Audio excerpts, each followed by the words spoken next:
నమస్తే. అత్తాపూర్‌లో ఆటో నడుపుకుంటున్న ఒక హిందూ యువకుడిపై ముస్లింలు కొంతమంది ఆటోను ఆపి అతని వెనుకున్న ఆటో కొటేషన్‌కి సంబంధించిన సనాతన ధర్మానికి సంబంధించిన ఆటో కొటేషన్స్‌పై వివాదాస్పద వ్యాఖ్యలు చేయడం జరిగింది. ఈ అంశంలో మనతో మాట్లాడడానికి అడ్వకేట్ మారేడు మోహన్ గారున్నారు. అన్న చూసే ఉంటారు అత్తాపూర్‌లో ఒక ఆటో హిందూ వ్యక్తిని ఆపి మరి అతని మీద దుర్భుషలాడిన పరిస్థితి కనిపించింది. ఏం చెప్తారు ఈ అంశానికి సంబంధించి? ఈ వాస్తవానికి ఏందంటే, హ్మ్. ఒకటి ఈ యొక్క ఆటో మీద రాసుకున్నటువంటిది ఏదైతే ఉందో, హ్మ్. తన భావ ప్రకటన స్వేచ్ఛ. తను ఎవరిని దూషించలే. హ్మ్. ఏ మతాన్ని దూషించలే. హ్మ్. ఎవరిని కూడా తిట్టలే. హ్మ్. కాకపోతే మతం మార్చుకోకూడదన్న ఉద్దేశంతోటే చెప్పిండు. హ్మ్. కాకపోతే అదే విధంగా మతం మార్చుకునే స్వేచ్ఛ చేంజింగ్ కూడా. Your religion is like changing your father. Yes. హ్మ్. అయితే నేనేమంటున్నా అంటే, హ్మ్. తండ్రిని మార్చుకోవడం అనేటటువంటి కొటేషన్ తను అన్నాడు గదా! హ్మ్. అది తను తను తన తన ఇష్టంగా తన తన భావ ప్రకటన స్వేచ్ఛ తనకుంది. హ్మ్. అదే విధంగా మతం మార్చుకునే స్వేచ్ఛ కూడా రాజ్యాంగం ఇచ్చింది. హ్మ్. ఎవరి మతమన్నా మార్చుకోవచ్చు.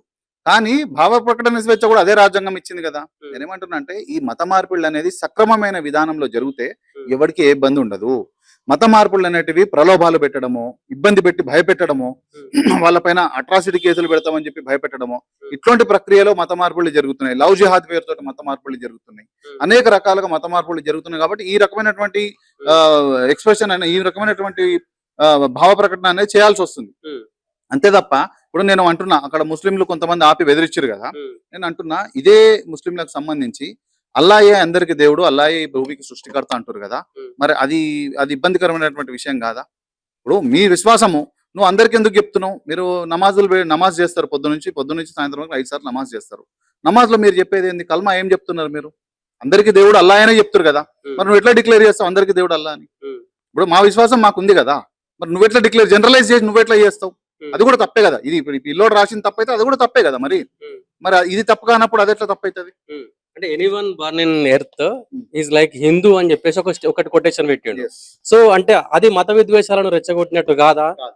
ఎట్లా కాదు. కాదు? ఎట్లా కాదు? ఇప్పుడు నేను ఓ మాట అడుగుతా హ్మ్. ఫ్రాంక్‌గా. హ్మ్. ఎవరు కూడా దీని మీద నొచ్చుకోవద్దు. హ్మ్. ఒకవేళ నొచ్చుకున్నా నేను వాళ్ళకి క్షమాపణ చెప్తున్నా. హ్మ్. దయచేసి ఇబ్బంది పడొద్దు. హ్మ్. ఇస్లాంకి సూచికగా ఒక వ్యక్తి పుట్టినటువంటి వ్యక్తి ముస్లిం అయినాడు అని చెప్పడానికి సూచికగా 2 విషయాలు జరుగుతాయి. హ్మ్. ఒకటి వాడికి మాటలు వచ్చిన తర్వాత కల్మా చదవడము. హ్మ్. రెండోది మాటల్లో వచ్చిన తర్వాత కన్నా లేదా వెనుకనో ముందనో హ్మ్. సున్నతి చేస్తారు. సున్నతి చేసిన తర్వాత పూర్తి స్థాయి ముస్లింగా మారినట్టు. హ్మ్. అంటే అంతకుముందు వరకు తను ఏదన్నట్టు? హుహు. తను ఏదన్నట్టు? ఇప్పుడు సున్నతి చేసిన తర్వాత ముస్లింగా మారినట్టు. హ్మ్. ఎవరైనా మతం మారినా కూడా వాళ్ళకి సున్నతి చేస్తారు ఏ వయసు ఉన్న వాళ్ళు కూడా. హ్మ్. మరి పుట్టుక వాడు సున్నతితోటి పుడుతున్నాడా? సున్నతి లేకుండా పుడుతున్నాడా? హ్మ్. సున్నతిగా లేకుండా పుడుతున్నాడంటే వాడు ముస్లిం అన్నట్టా? కాదన్నట్టా? హ్మ్. అంటే పుట్టుకతోని ముస్లింగా పుట్టిండు కదా! పుట్టుకతో ముస్లింగా పుడితే మరి సున్నతి ఎందుకు చేస్తారు మరి? హుహు. చెప్పండి. పుట్టుకతోటే ముస్లింగా పుడితే మరి సున్నతి ఎందుకు చేస్తారు? హ్మ్. సున్నతి చేస్తున్నారంటే సున్నతి ఇస్లాంగా పూర్తి స్థాయి ఇస్లాంగా ఒక పవిత్ర ముస్లింగా హ్మ్. తను మారుతున్నట్టుగా తన సూచిక. హ్మ్. మరి మరి అంతకు ముందుకు పవిత్ర ముస్లిం కాదా? పోనీ హ్మ్. ముస్లిమే కాదా? హుహు. కల్మా చదివినోడు ముస్లింగా మనం భావిస్తాము. హ్మ్. మరి అంతకు ముందుకు పుట్టినోడు ఎవడన్నా కల్మా చదివే పుడుతున్నాడా? బ్రదర్ ఇవన్నీ కాదు. హ్మ్. ముందు మానవత్వం, హ్మ్. తర్వాతనే మతం. ఆ! మానవత్వం ఆ! అన్నా గూడా ఆటోల మీద కొటేషన్స్ రాసుకుంటే ఇతరులను ఇబ్బంది పెట్టినట్టు ఇంకొక మతాన్ని అగౌరవపరిచినట్టు అయితది గదా! ఏం ఏ ఏ ఏ ఎట్లయితది చెప్పండి? హ్మ్. ప్రతి ఒక్కడు కూడా హిందూగానే పుడుతున్నా అంటున్నాడు. హ్మ్. సరే అతను ఆటో వ్యక్తి, తను పెద్దగా చదువుకోలేదు. హ్మ్. తను ఎవరినైనా దూషించిండా అంటున్నా. పుట్టిన ప్రతివాడు నేను అదే అంటున్నా కదా! వాడు చదువుకోకుండా వాడు ఏదో పోనీ రాసిండు అనుకుందాం. హ్మ్. మరి వీళ్ళు చదువుకున్నోళ్ళు, చదువు రానోళ్ళు అందరూ కూడా హ్మ్. అల్లానే అందరికి దేవుడు అని చెప్పి మీరు జనరలైజ్ స్టేట్మెంట్ చేస్తుర్రు కదా! మరి హ్మ్. మేము కూడా దాన్ని ఎవరినేం ఇబ్బంది పడతలేం కదా! మేము వింటున్నాం కదా! హ్మ్. విని కూడా మేము ఎక్కడ పోయి మీరు మొత్తం మా మనోభావాలను దెబ్బతీస్తున్నారని అనట్లే కదా! హ్మ్. మరి అల్లానే అందరికి దేవుడు అని చెప్పి మీరెట్లా జనరలైజ్ చేస్తుర్రు? హ్మ్. ఇప్పుడు నమ్మినోడు నమ్ముతాడు భయ్. హిందువులలో కూడా దర్గాలు పోయేటోళ్ళు లేరా? మస్తు మంది ఉన్నారు. హ్మ్. నమ్మినోడు నమ్ముతాడు, గౌరవించేటోడు గౌరవిస్తాడు. హ్మ్. కానీ మీరు జనరలైజ్ చేసి అందరికీ అని చెప్పి మీరెట్లా అంటున్నారు? హ్మ్. మరి అట్లా కాదు. ఇదేంటంటే మన మతానికి సంబంధించినటువంటి విషయాలు హ్మ్. మనము విశ్వసించినట్టుగా హ్మ్. అంటే ఇప్పుడు అవతలోడు విశ్వసించాలని లేదు. సనాతన ధర్మం ఏం చెప్తుంది? మన మతాన్ని గౌరవించు, పరమతాన్ని గూడా గౌరవించాలనే యెస్. చెప్తుంది. మన సో, మతాన్ని పాటించు, పర్వతాన్ని మన గౌరవించు. మతాన్ని పాటించు, పరమతాన్ని గౌరవించు. సో, అదే అంశంలో ఉండాలి గాని ఎక్కడ పుట్టినా అంటే ఈ భూమి మీద పుట్టినోళ్ళంతా హిందువులే అని చెప్పడం మన హక్కు గాదు గదా! నేనేమంటున్నా, హ్మ్. ఆ పిల్లోడు కొంచెం చదువుకోలేదేమో, హ్మ్. తనకున్న పరిజ్ఞానంలో తను పెట్టిండు. హ్మ్. సరే కొంచెం సేపు తనన్నది తప్పే అనుకుందాం. హ్మ్. మరి ఇంకో మాట అన్నా గదా! హ్మ్. మీరిచ్చేటటువంటి నమాజ్ అజాన్‌లలో హ్మ్. అందరికీ దేవుడు అల్లానే. లా ఇలాహ ఇల్లల్లాహ్ ముహమ్మదున్ రసూలుల్లాహ్ అంటే దాని అర్థమేంది? దాని అర్థం ఏంది చెప్పండి పోనీ. ఆ జనరలైజ్ స్టేట్మెంట్ మరి మీరు ఎట్లా చేస్తారు? మీకేం రైట్? అల్లా ఒకటే దేవుడు అని చెప్పేసి అల్లా ఒక్కడే దేవుడు, అందరికి దేవుడు, అందరికి అల్లాయే దేవుడు అని అంటారు. మీరు ఏ విధంగా అది జనరలైజ్ స్టేట్మెంట్ చేస్తారు? అయినా కూడా మేము గౌరవిస్తున్నాం కదా, మరి మీరు దాన్ని మేము ఏ రోజు ప్రశ్నించలేదు కదా. అట్లా కాదు, కొన్ని విషయాలు తెలిసి తెలియక చేసినా దాన్ని మనం లైట్ గా తీసుకోవాలి. అదే విధంగా మాట్లాడితే మరి ఇదే హైదరాబాద్ లో ఎవరన్నా ఒక ముస్లిం అమ్మాయిని బై మిస్టేక్ తీసుకొని పోయినా, ర్యాపిడో మీద తీసుకుపోయినా, బైక్ల మీద తీసుకొని పోయినా ఆపి మరి కొడుతున్నారు. మరి దాన్ని ఏమంటారు? అది మత స్వేచ్ఛకి భంగం కాదా? దాన్ని హిందూ అబ్బాయిలు ఎవరైనా తీసుకొని పోతే కొడుతున్నారు ఆపి, మరి అది మత స్వేచ్ఛకు విఘాతం కలిగినట్టు కాదా? అది మత విద్వేషాలు రెచ్చగొట్టినట్టు కాదా? దాని మీద ఎందుకు మాట్లాడతలేరు? ఇదే ఒకవేళ ఏమంటారు, ఇంతకు ముందుకు సర్తన్సే జుదా అనేటటువంటి స్టేట్మెంట్ వచ్చింది ఒకసారి. ఏమని ఏమంటారు, ఎవరైనా హిందూగా మారిపోతే ఆయన ఎవరు, మన ఉత్తరప్రదేశ్ లో ఒక వ్యక్తి రిజ్వీ అనేటటువంటి వ్యక్తి హిందూగా మారిపోయినందుకు ఇదే హైదరాబాద్ లో ఒక నాయకుడు, ఎంఐఎం నాయకుడు, కాంగ్రెస్ నాయకుడు ఆయన తల తీసేస్తే 50 లక్షలు ఇస్తా అన్నాడు. ఇదేంది మతపరమైనటువంటి రెచ్చగొట్టడాలు కాదా ఇది? దీని అర్థం అది కాదా? దీన్నంతా ఏమంటారు? కాబట్టి అట్లా కాదు. ఇవి ఫస్ట్ అన్నిటికంటే నేను ఏమంటున్నా, ఎప్పుడైతే నీ మతం గొప్పదని చెప్పుకో, తప్పులేదు. నా మతం మాత్రమే గొప్పదని చెప్పుకోవడం అది ఎవరు చెప్పినా తప్పే. ఆటోడు చెప్పినా తప్పే, వాళ్ళు చెప్పినా తప్పే. ఇప్పుడు వాళ్ళు చెప్పినప్పుడు తప్పు కాలేనప్పుడు వాడు ఒక్కడు మాత్రం రాసుకుంటే ఎంత తప్పైంది? వాడు ఎవరైనా విమర్శించిండా? ఎవరైనా ఇబ్బంది కలిగే విధంగా మాట్లాడిండా? నా మతాన్ని నేను గొప్పగా రాసుకుంటాను, నా సనాతన ధర్మమే అన్నిటికంటే గొప్పదని రాసుకుండు. మరి నువ్వు చెప్పుకుంటలేవా? నువ్వు పొద్దున్న నుంచి ప్లేసి సాయంత్రం వరకు 5 సార్లు చెప్తున్నావు కదా. మరి ఇప్పుడు మన దేశం రాజ్యాంగం ప్రకారం నడుచుకుంటది, లౌకికవాద దేశం.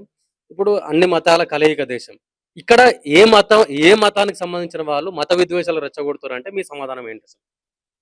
ఏ మతానికి సంబంధించిన వాళ్ళు మత విద్వేషాలు రెచ్చగొడుతున్నారు అంటే, మత విద్వేషాలు రెచ్చగొట్టడం అనేది ఒక మతానికి సంబంధించి ఉంటదని చెప్పి నేను పూర్తిగా ఎప్పుడు నేను నమ్మా. కానీ గుర్తుపెట్టుకోండి, అవతలోడు అన్నప్పుడు ఖచ్చితంగా యువతలోడు కూడా అంటాడు. అది ఈ మతం ఆ మతం ఏమి ఉండదు. ఎందుకంటే ఇందాక చెప్పిన కదా, పిల్లినైనా సరే తలుపులు మూసి కొడితే అది పులైతుంది. ఎన్ని రోజులు మీరు మీ యొక్క డామినేషన్ చూపించాలని చూస్తే, మనం ఇక్కడ న్యూ సిటీలో ఉండి నేను మాట్లాడుతున్నాం, ఓల్డ్ సిటీలో పోయి నువ్వు కొన్ని విషయాలపై ప్రశ్నించు, నీ మీడియాను కూడా చూడరు, నిన్ను కూడా కొడతారు. మరి దాన్ని ఏమంటారు? ఈ డామినేషన్ కొనసాగితే హిందువులు కూడా తిరగబడతారు, 100% తిరగబడతారు. నేను ఏమంటున్నా, ఎందుకు లేదు బ్రదర్? ఇదే విధంగా రెచ్చగొడితే ఎందుకు తిరగబడరు? అంటే తిరగబడాలని కోరుకుంటుర్రా? ఆ విధంగా హిందువులు తిరగబడాలని వీళ్ళు ఏమైనా కోరుకుంటుర్రా? చెప్పండి పోనీ. ఐక్యంగా ఉంటారా తర్వాత భగవంతుడు నిర్ణయిస్తాడు అది. కానీ తిరగబడాలనే కోరుకుంటుర్రా పోనీ? ఆ విధంగా తిరగబడాలని వీళ్ళు ఏమైనా చేస్తుర్రా పోనీ? ఇట్లా కాదు కదా. తిరగబడాల్సిన పరిస్థితి వస్తే తిరగబడతారు అంటున్నాను. ఆ పరిస్థితి వస్తే ఖచ్చితంగా తిరగబడతారు. ఎందుకు తిరగబడినా ఇప్పుడు నేను అంత హిస్టారికల్ గా పోదలుచుకోలేదు. కానీ నేనేమంటున్నానంటే, మీరు డామినేషన్ చూపిస్తే వీళ్ళు కూడా, యువతలో ఉన్న వాళ్ళు కూడా డామినేషన్ చూపిస్తారు. ముస్లింలు డామినేషన్ చూపిస్తే హిందువులు కూడా డామినేషన్ చూపిస్తారు. ఏదో ఒక రోజు వస్తుంది అది కూడా.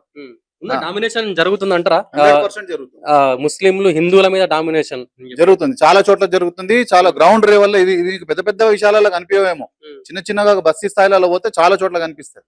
మీరు మైక్ పట్టుకొని జనరల్ పబ్లిక్ ఒపీనియన్ తీసుకోండి, తెలుస్తుంది, మీకే అర్థమవుతుంది. చిన్న బస్తీ స్థాయిలో ఎక్కడైతే ముస్లిం జనాభా పెరుగుతుందో అక్కడ డామినేషన్ పెరుగుతుంది.